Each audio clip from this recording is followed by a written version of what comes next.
All right, third grade, we're going to do our language today, and we are doing 2 lessons today, but it's not a lot of work. So just stay with me and we'll go through this and we'll do a lot of it together. But the language part is really, really simple today. But we're going to start off. I'm going to read a sentence and I want you to tell me what the verb is in the sentence. What is the action in the sentence, okay? The old dog limped painfully across the field. The old dog limped painfully across the field. What's the action in that sentence? Somebody said painfully. No, you can't do that. The verb is limped. That's what the dog did. He limped. All right, how about this one? Hannah and I are friends. What's the verb? Hannah and I are friends. The verb is are, A-R-E-R. I have flown in an airplane. I have flown in an airplane. Have flown. Carlos will celebrate his birthday tomorrow. What's the verb? Carlos will celebrate his birthday tomorrow. Will celebrate. Don't miss your helpers. Now I'm going to say a sentence. I want you to tell me what the subject of the sentence is. Who or what is doing the action? In the morning, 2 students led the pledges. Who or what is doing the action? The students are. Students is the subject. I help Mom make apple butter. Who or what is this sentence? Who's doing the action? It's I. Close the door quietly. Close the door quietly. What's the subject? That's an imperative sentence. The subject is you understood. You closed the door quietly. And cautiously, the kitten crept toward Emma's outstretched hand. Who or what is doing the action? Cautiously, the kitten crept toward Emma's outreached hand. It's the kitten. The kitten is doing the action. All right, today I want you to look in your language papers. It is a copy. It's a copy that we saved. It was the back side of something that came in last week, but I put a copy in there. It is page 176. 176. Now, there are many ways for us to find answers to questions that we have about science, about history, about sports, other things that interest you. And some people can look on their computers to find the answers. And that's kind of what the trend is. But maybe you don't have a computer to be able to do that. There are some books that you can have that you can find this kind of information in. One is an encyclopedia, and we know that we like encyclopedias in this room. We check them out of the library and just look through encyclopedias. Why? Because they're full of all kinds of information, aren't they? Encyclopedias. An atlas is a book. It's another reference book, but it has maps in it. And some atlases have maps of the world, some have continents, some have countries, the United States, all right? And then the other one is an almanac. An almanac is a book that is written every year. And some almanacs tell about weather, some tell recipes, some give you things about gardening, the phases of the moon, and many other interesting and useful kinds of information. I used to have an almanac on my shelf when I was up in the upper hallway, and I don't think I have one over there right now. I used to love to look through the almanac. The almanac gave you so much information. Like you could get an almanac for 2020 or 2019. So it's very up-to-date information just about anything that you would want to know about. Bridges around the world, government, you name it, sports. It's all in there. So an almanac is a very interesting book.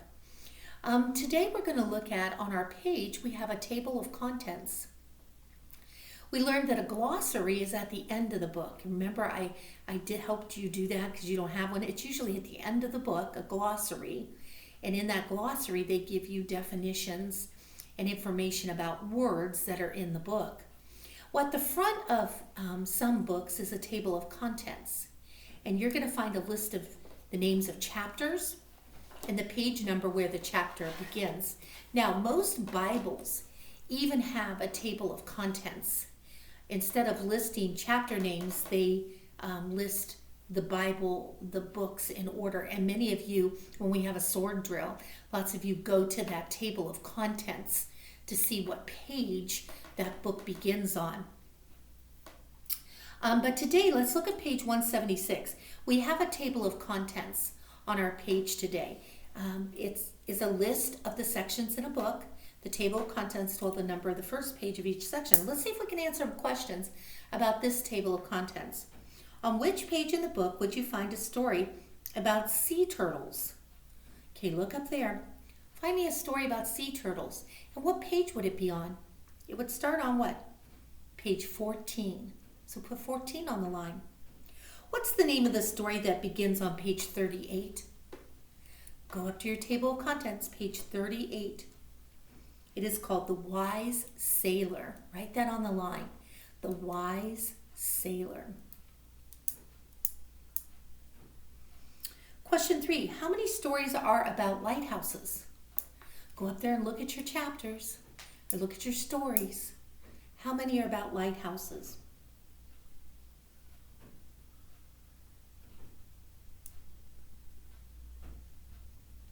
2. Do you see Lighthouse Girl? And I'd like to be a lighthouse? 2. To what page would you turn to find a story about something very valuable? Very valuable. Ooh, I see it. Page 30. What's the name of the story? Treasure in the Cove. Sounds interesting. What do you think the last page number of The Wise Sailor is? Okay, let's see. Let's find The Wise Sailor. It starts on 38. What do you think the last page of it would be? It's 41. How would you know that? Because the very next story, which is Lighthouse Girl, it starts on 42. So the last page of The Wise Sailor is 41. How many books can you find that have a table of contents? We can't do that right now, so we'll skip that one. We want to go on to the next lesson. Okay, so that's just a little bit about the table of contents and things that we can find in the table of contents. Today we're going to talk about words that mean about the same thing. I have 2 smiles up here. Don't have a frowny face, 2 smiles. And this says happy and this says glad. They kind of mean the same thing, don't they? They mean the same. Those are what we call synonyms. Synonyms mean the same. S's synonym, same. That's one way of remembering that. They nearly have the same meaning. A funny way to remember is just what I said. That synonym mean the same thing. Remember that. The words cinnamon and same both begin with an S. All right, if I say the word strange, can you give me a word that means about the same thing as strange? Odd, unusual, strange, peculiar. What about brave? What would be another word that would mean about the same thing as brave? Courageous. What else? Brave. Fearless. Heroic. Those all mean about the same thing as brave, don't they? What about thankful? What would be another word that would mean about the same thing as thankful? Yeah, grateful. Oh, I like this one. Student. That's you, student. What would be another word that would mean about the same thing as student? Pupil. Very good. Remember, synonyms, same. All right, I want you to look at our page. This is such an easy lesson today. Column A and column B in Think A. We're going to match with a line the word that means about the same thing, okay? The first word's below. Look at your list in column B. Can you find me a word that means about the same thing as below? Somebody said it, under, below and under. Draw a line. What about happy? Happy. Joyful. Draw a line from happy to joyful. How about jumped? Jumped. Hopped. Jumped and hopped. Amusing. Funny. Down there at the bottom. Funny. Reply. Answer. Sick. ill. Firm. What means about the same thing? Hard. What about strange? Odd. Impolite. Rude. Those mean about the same thing. And what about silent? Quiet. You're going to do the same thing for the next box, okay? Match up a word in column A with a word in column B that mean about the same thing, and I want you to do that.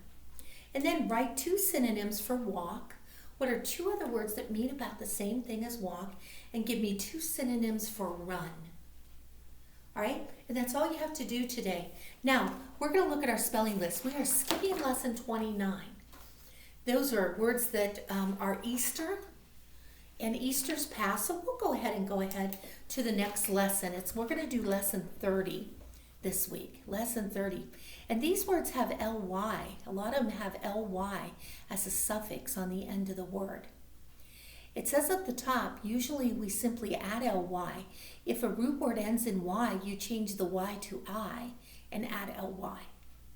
2 words that change y to I in our list are hungrily, sleepily, and then there's a word we drop the silent e, truly. Okay, let's do these. Gratefully, gratefully, gratefully. Hopefully, hopefully. Hopefully. Faithfully, faithfully, faithfully. Joyfully, joyfully, joyfully. Carefully, carefully, carefully. Painfully, painfully, painfully. Helpfully, helpfully, helpfully. Finally, finally, finally. Bravely, bravely, bravely. Truly, truly, truly. We drop the e on true.